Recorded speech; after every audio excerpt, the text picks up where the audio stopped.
Hey, this is Manny Moonraker, and this is episode number 121, so let's cue the music.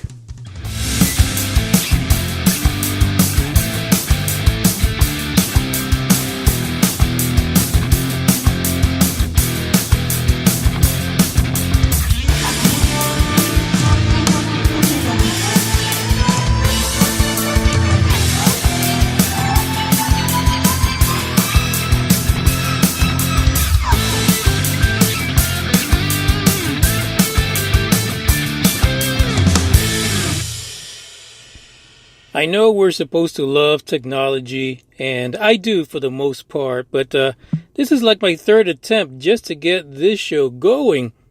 Welcome to the UFO News Report. I'm Manny Moonraker, as I said in the beginning before the music started. And this is number 121, and as you can see from the title, we got some more quirky news. And thanks to the mobile ability of the folks over at Spreaker.com, I'm again on the road doing this show. And like I said, it's supposed to add a bit more opportunity for me to really make good use of my free time in order to add more episodes a week. So we're shooting for 2 right now. Maybe we'll get a bonus in there somewhere for 3. Now, in the last episode, kind of reminds you of sitcoms when they do that in the last show. Basically, I was supposed to look at a TR3B or Astra, as they say. Try to say that 4 times.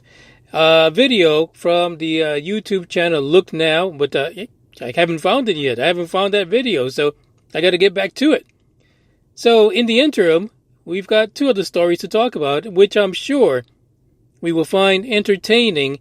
There is no doubt about it that these are some crazy stories, except for the first one. The first one is titled, Texas Teacher Shares Photo of UFO Sighting Near Laredo. And that is Laredo, Texas. Now, this sighting did not happen, just last year, this week, 2 weeks ago. It was 2 years ago. But the teacher decided, before he cleared it out and deleted it, that he would share it. The guy's name is Marcelino Castillo of San Antonio. And he said he finally decided to share a photo that on Facebook that he took about 2 years ago because he was clearing out his photo drive. The picture occurred about 30 minutes right after sunrise north of Laredo. And the link for this article is in the description if you want to look for the picture. It's nothing stellar. It is nothing stellar. It is he described it as a rectangular craft. And when I tell you, it is extremely bright in the sky. Now, could this be a reflection? Could he be taking a picture from behind a window when he noticed this? Well, here's a quote from Mr. Castillo, and it says, I noticed the light and thought maybe it was a plane, but I just snapped the photo anyway because I wanted a picture of the sunrise. He then later added, I zoomed in and thought it was incredible. He keeps saying that he is now definitely a self-proclaimed believer. And the thing is that he's hoping that as a school teacher that it may gain some credit. And we know that this is an issue when it comes to ufology because people are usually seen as not credible unless you're someone that's a scientist or you work for the authorities in some way, like emergency services. But this guy is a teacher and he says, I'm not a crackpot. I'm not crazy. Take my picture. It's real. It's true. There's another quote in here from Mr. Castillo that is very important out of Laredo. He says, it's an experience I don't know if I'll ever experience again. If you see something like that, by all means, bring it out. It surely could make a difference for somebody to be a believer. The thing about this is that also in the article, he mentions how he was kind of afraid of the lashback, all the problems he would get by even putting this picture out there. And as a public school teacher, you could just imagine what this would do for someone to come out with a UFO picture and then go in and teach a bunch of kids, right? Because as a teacher, you kind of come across a lot of people in your area, in your neighborhood. So I'm sure this was an issue for him to try to get it out there. But he's saying, suck it up. No fucks given. Just go ahead and do it. Because there are people out there who believe have never seen anything. And then there are those that believe after seeing something but are too scared to, pull themselves up by the big girl panties and publish what they've taken or even what they've seen. They can't even put a word to paper because of the fact that they'll be ridiculed. And as you can see, for this guy here, it took him exactly 2 years. 2 years to get the word out. And that he has, because again, his story is being published, so it's out there. So, there's still going to be some detractors who will go to that school or who will track him down in San Antonio and give him hell for it. They'll pick on him. They'll say all kind of things. They'll call him a rubber dicker if they listen to UFO Buster Radio, that is. But he's not safe. And the fact is that he's right. You eventually have got to, get some nads. If you took the damn picture, put it out there. There's a reason why you took the picture. Something happened. Something incredible happened. You saw something that you've never seen before. And as he said, he will probably never see it again. So if you get a picture like that, and if you want to look at the picture, it's not stellar. It's not super amazing, but it's something. It definitely is unidentified. But if you get something like that on film, on camera, you record an alien taking a dump in your house, publish it. Let people know. Because there are other people out there who may, in turn, have the courage to publish what they have. They might have some amazing evidence. They might have some incredible things that can help move the ufology conversation forward. And like this guy, it's going to take him a while in order to get that out and get the courage to face whatever ridicule they may or may not face. But the link is in the description, so check it out. You can see the picture. It's published in the article. And, kudos to him for actually coming forward and, posting that. And I'm sure he thought about it quite a lot of times because, like I said, as a public school teacher, you come across a lot of people in life. And some of those may be people who are just the ones that ridicule others just because they don't want to understand. They don't want to know. And you put the information right in their face. The second story for today. This is the one you've all been waiting for. Because you read the description for this podcast and you're thinking, what in the hell? I want to thank Ronnie Dawson for posting this in UBR Truth Seekers, the Facebook group. And when I tell you Ronnie is on top of things, I mean Ronnie is finding articles from all walks of life and sticking it in there so that the folks that are members of the group can read it, comment, laugh, put angry faces, put no likes, whatever.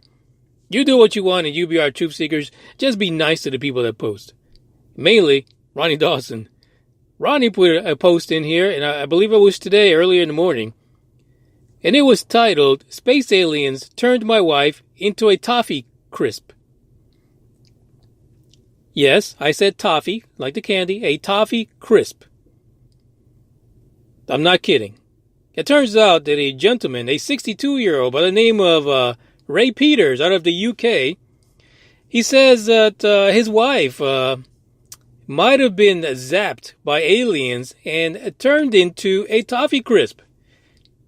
This is a fascinating little article, and I implore you, if you want to read the whole thing that was posted in UBR Truth Seekers, you actually have to go to UBR Truth Seekers to check it out, because I have no idea where it was published. But the logo or the picture for this episode, wherever it is you're listening to, is an actual picture of Ray Peters, and he's holding a toffee crisp, which I think might be his wife. And, what can you do? At least he didn't eat it, because apparently he doesn't like toffee crisp. So basically, Ray is insisting that there were never any problems between the two after being married 20 years. And his wife Eileen all of a sudden goes missing. Now, let me tell you, apparently he saw some UFOs flying around the house. And he believes that they turned her into a toffee crisp. One of the pieces of evidence that he brings forward for this really being the issue was that him and Eileen never ever liked eating toffee crisp. So he's convinced that that toffee crisp that was found where his wife was not is actually her. He basically said this: then it struck me. There have been some weird lights over our house just recently, UFOs most probably. It all makes perfect sense now. Eileen's been turned into a toffee crisp by some aliens in a special ray gun. Let me tell you, if that's what's happening, we're all in trouble, because that is an easy way to get rid of us, humanity, if they can turn us into candy. So the thing is that no one knows where Eileen is at this point, and to point to evidence to the fact that there was no foul play, he actually says that they actually had a trip, a vacation, or as they say on the other side of the pond, a holiday, to which they were both supposed to go because they were both on the itinerary, but apparently he's going to have to bring a toffee crisp instead.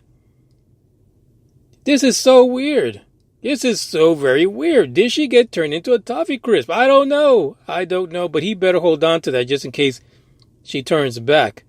Now, the other thing he says is that he definitely is 100% sure that this is what happened.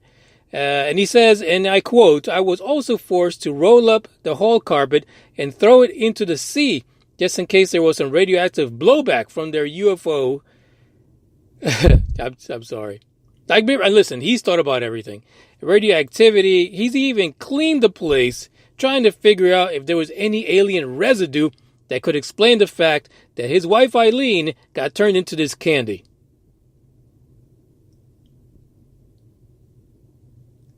But he's doing this because he says, not that anyone's mentioned her being killed. She's been turned into a toffee crisp by space aliens, yes. So basically, he's saying, listen, no fucks given. You guys can say that I killed my wife of, 20 years. But we had plans. And she disappeared. Somebody shot her with a space ray that turns people into candy. Now, I don't know how far the story went, but apparently the individuals that make the candy, also known as Nestle, they commented on this and they've said, we've not got time for bullocks like this. I'm going to translate that to the American version. Nestle said, ain't nobody got time for this. This is all bullshit.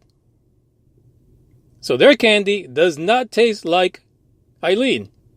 Vice versa. Either they don't think Eileen is a toffee crisp, and, what can you do, right? There really isn't anything you can do at this point. The lady is missing, so, someone has to take responsibility for this, right? Nestle's saying it wasn't them. They didn't do it. They didn't chop her up and threw her into some toffee.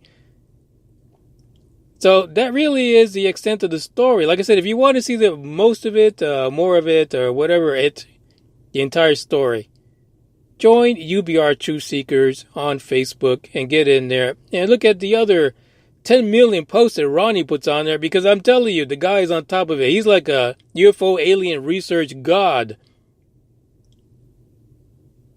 But those are the two stories. I had to bring you one that kind of makes sense. It kind of gave you the idea that you should stop hiding shit. You should be reporting the damn thing. Don't wait. Who cares what your neighbor with the, bottle lens glasses, the guy that looks like he can see through like walls in like 5 neighborhoods down. Don't worry about what the hell he says. Just listen to this. Do it. Publish it. Share it. Talk about it. Post it somewhere.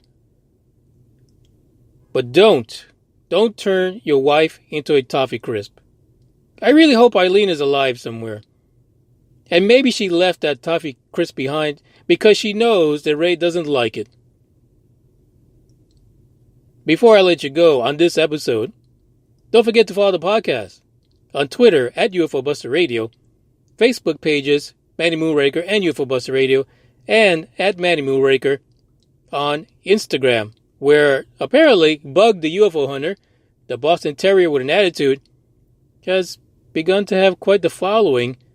People really like that little guy. This is Manny Moonraker. I'm signing out. This is it. I'll catch you next week with some other wild news, and maybe I can find that Astra video that we can talk about, and I can have a link for you guys. But in the interim, ciao, sayonara, bye-bye, take care, adios.